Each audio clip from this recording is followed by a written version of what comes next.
연세가 드신 여성분들은 가끔 뼈마디가 쑤신다, 삭신이 쑤신다 이렇게 말씀들을 주로 하시는 분들도 있으시고요.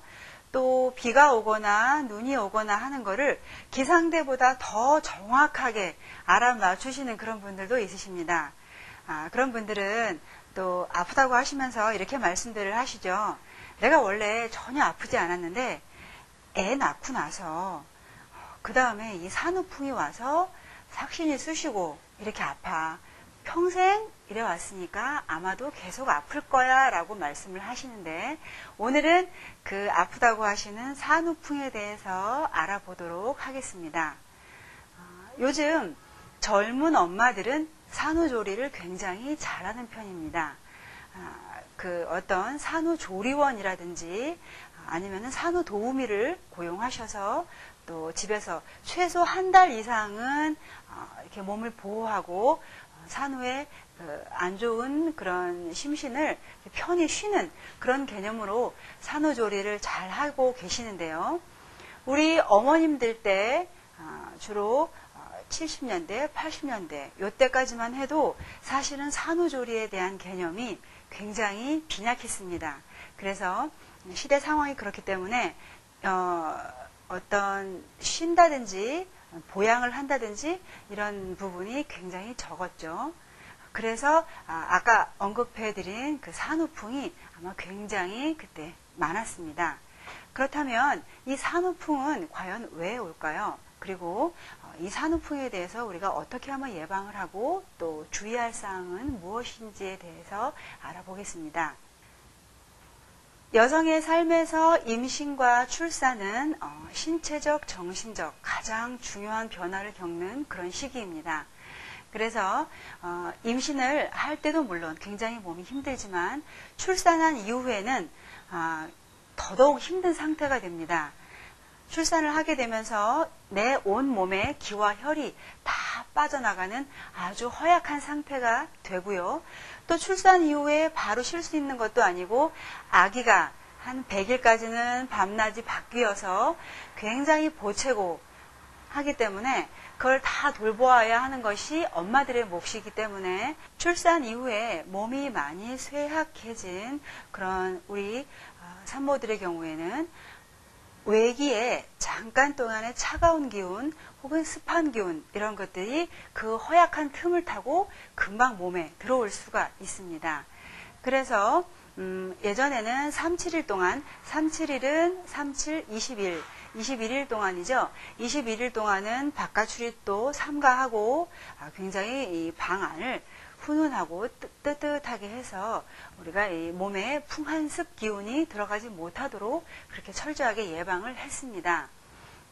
그런데도 아무리 그래도 우리가 전혀 바깥의 기운과 접촉하지 않을 수 없기 때문에 내 몸에 어떤 좋은 기운, 정기가 어느 정도 있다 그러면 바깥의 기운을 쐬어도 사실은 몸에 크게 문제가 없는 것이 당연하지만 몸이 많이 쇠약해진 그런 경우에는 작은 기운을 접해도 그것이 관절 내로 스며들어가서 흔히 말하는 산후풍의 증상, 팔목, 발목이 쑤시고 아프고 저리고 이런 증상이 올 수가 있습니다.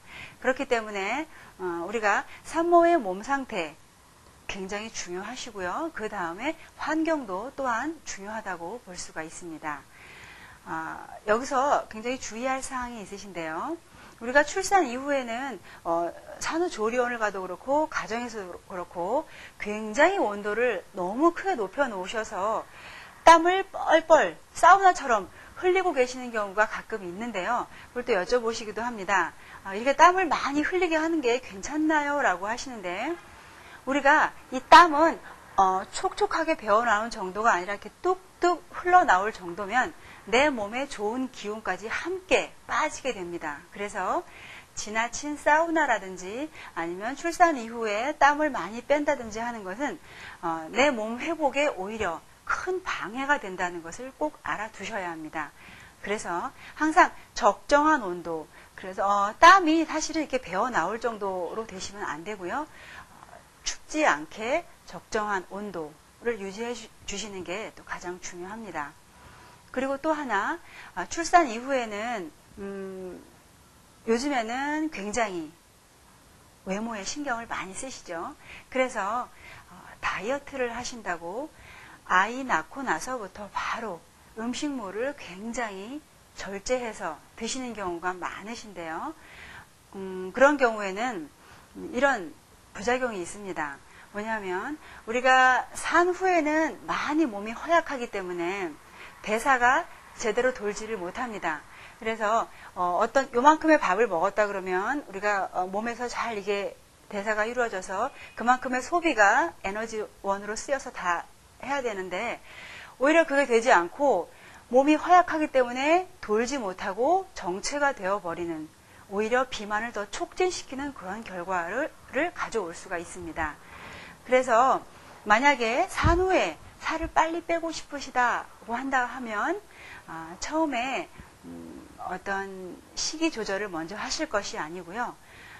적어도 한 달 이상까지는 드시는 음식물을 충분히 섭취를 하고 내 몸의 건강을 살핀 이후에 한 2달 아니면 석 달, 요 정도부터는 이제 체형 관리에 들어가시면 됩니다.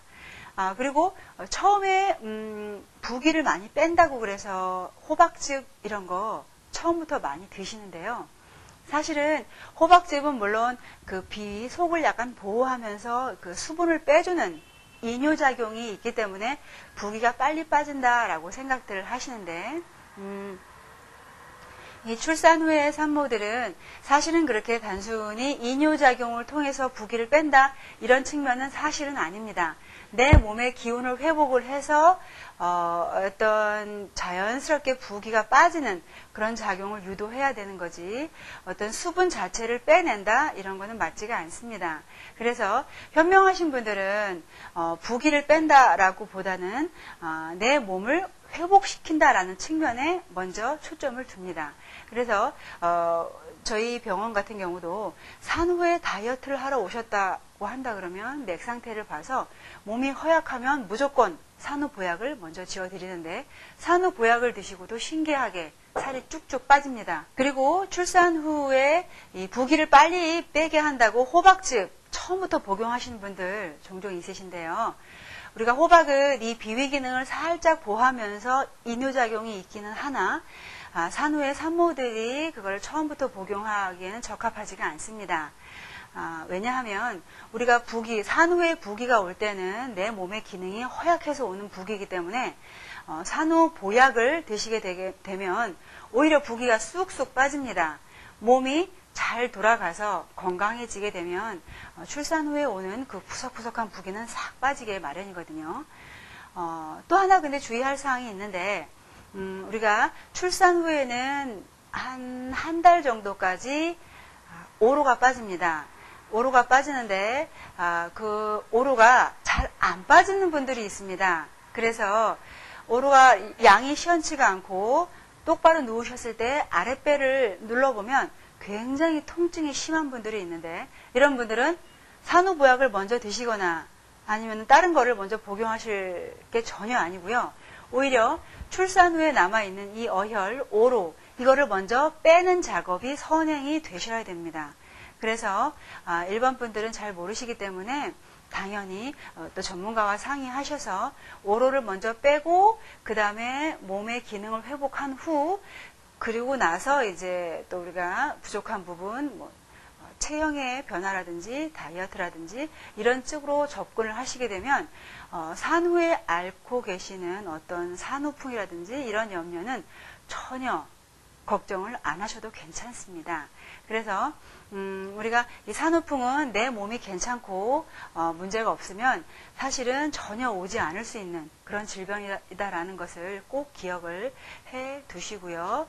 아까도 말씀드렸지만 어떤 잘 몸이 정리가 안 된 상태에서 드시는 무분별한 어디서 오시는지 모르는 한약 같은 거 많이 드시더라고요. 한약이라든지 아니면은 다른 호박즙 이런 거, 가물치 이런 거 많이 드시는데 이거는 정말 전문가의 판단 하에 먼저 처리를 하고 나중에 드시든지 이렇게 하셔야 되는 부분이니까 반드시 전문가와 상의를 하셔야 됩니다. 그리고 몸매에 신경 쓰시는 여성분들 아까 제가 말씀드렸죠.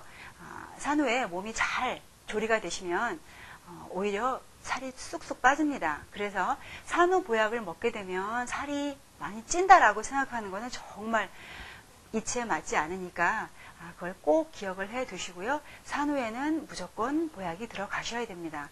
몸의 기능을 보해서 살려준 다음에 그 다음에 이제 우리가 체형 관리에 들어가시면 되니까 꼭 기억을 해 두세요.